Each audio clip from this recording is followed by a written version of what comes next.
공수처의 행보로 이제 윤 대통령에 대한 체포는 경찰이 주도권을 줄 수밖에 없다는 관측이 많습니다. 경찰은 경우의 수를 하나하나 검토하며 체포 작전을 짜고 있는데 어떤 전략이 있는지 저희가 취재해봤습니다. 일단 경찰은 경호처를 압도하는 경력으로 방어선을 뚫고 경호처 지휘부를 현장에서 모두 체포하는 강수까지 고려하고 있습니다. 김산 기자입니다. 경찰과 공수처는 공조수사본부 체제는 유지하기로 했습니다.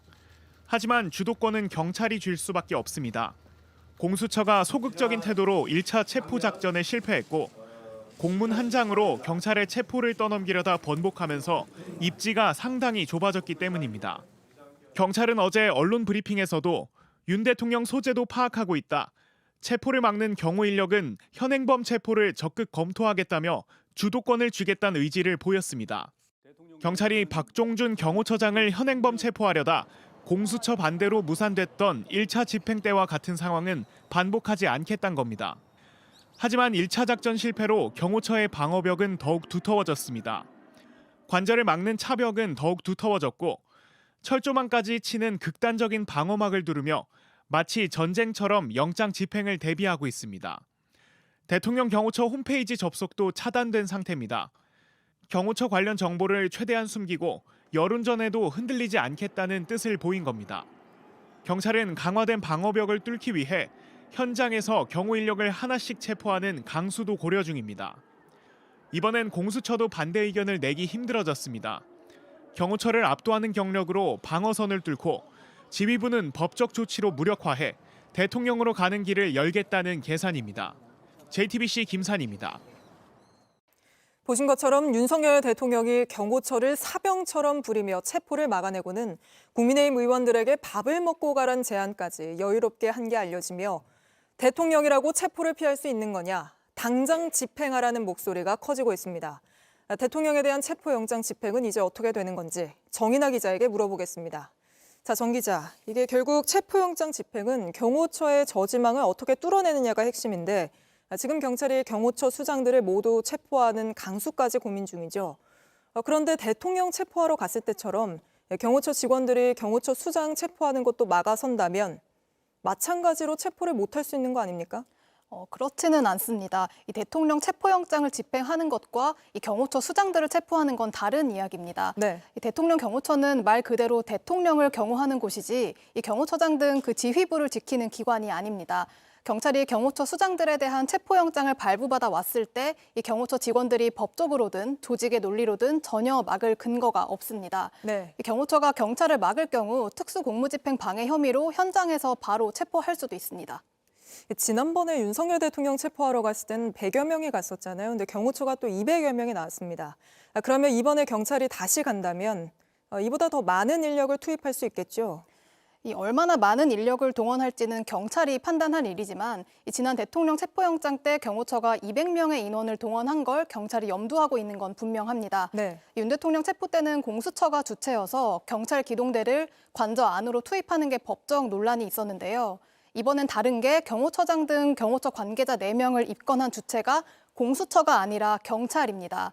경찰이 주체인 체포작전에 어떤 경찰 인력을 투입할지는 경찰이 알아서 판단해서 결정하면 되는 겁니다. 네. 관련해서 전문가 의견 들어보시겠습니다. 경찰이 주체가 돼서 체포영장을 검사를 통해서 청구해서 법원에서 영장이 발부됐다면 그런 경찰의 법 집행 과정에서 다양한 물리적 충돌이나 또 여러 가지 안전 또 질서를 고려해서 경찰 기동대를 동원해서 하는 것도 크게 법적인 문제가 없다라고 생각이 듭니다. 이 경찰도 경호처 수장들을 체포할 때 기동대 투입은 법적으로 문제가 없다고 결론을 내렸습니다. 참고로 경찰 기동대 인원은 전국적으로 4,000명 가까이 됩니다. 네, 꽤 많습니다. 근데 과거에도 이렇게 경찰이 대규모 인력을 투입했던 사례가 있지 않았습니까? 네, 2015년에 한상균 전 민주노총 위원장이 조계사에서 영장 집행을 거부한 적이 있습니다. 네. 당시 경찰은 기동대 450명을 포함해서 경력을 1,200여 명 투입했습니다. 2014년에는 구원파 신도들을 체포했는데 이때 기동대 400여 명이 출동했습니다.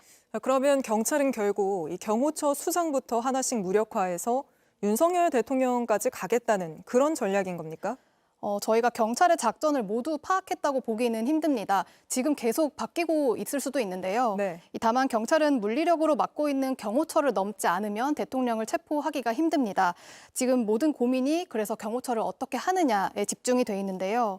수장부터 하나씩 법에 책임을 물어서 이 지휘 라인에서 빠지게 하는 게 하나의 전략이 될 수는 있습니다. 동시에 경력을 최대한 동원해서 예상치 못한 물리적 저항을 진입하는 것도 하나의 계산이 될 수는 있습니다. 네. 경찰 내부에선 1,000명 이상의 경력을 체포 작전에만 투입할 수 있다는 전망도 나오고 있습니다. 알겠습니다. 정인아 기자와 여기까지 짚어보겠습니다. 12.3 내란 사태를 수사하는 공수처가 오늘 오전 8시부터 윤석열 대통령 체포영장 집행을 시작한 가운데 윤 대통령 측이 체포영장 집행에 강하게 반발하며 불응방침을 재차 밝혔습니다. 윤 대통령 법률대리인단은 입장문을 통해 내란죄 수사 권한이 없는 공수처의 영장 청구는 위법이라며 영장 발부는 위헌 위법적 행위로 원천 무효에 해당하기에 이를 집행하는 건 위법 행위라고 주장했습니다. 이어 경찰 기동대를 동원한다면 대통령이란 국가 권력을 배제하고 국헌을 문란하게 할 목적으로 물리력을 동원한 폭동이라며 형법 제87조 내란죄의 구성 요건에 명백히 해당한다고 덧붙였습니다. 윤 대통령의 대변인을 자처하는 석동현 변호사 역시 오늘 체포영장 집행은 못할 걸로 확신한다고 내다봤습니다. 그러면서 공수처가 정말 미친 듯 상상을 초월할 정도의 아나무인, 아나무법으로 설친다고 비판했습니다. 끝으로 석 변호사는 현직 대통령을 체포할 경우 발생하는 부정적 파장을 생각한다면 수사 인력이 몇 명 되지도 않는 공수처가 이렇게 경박하고 무도하게 해선 안 되는 거라고 덧붙였습니다.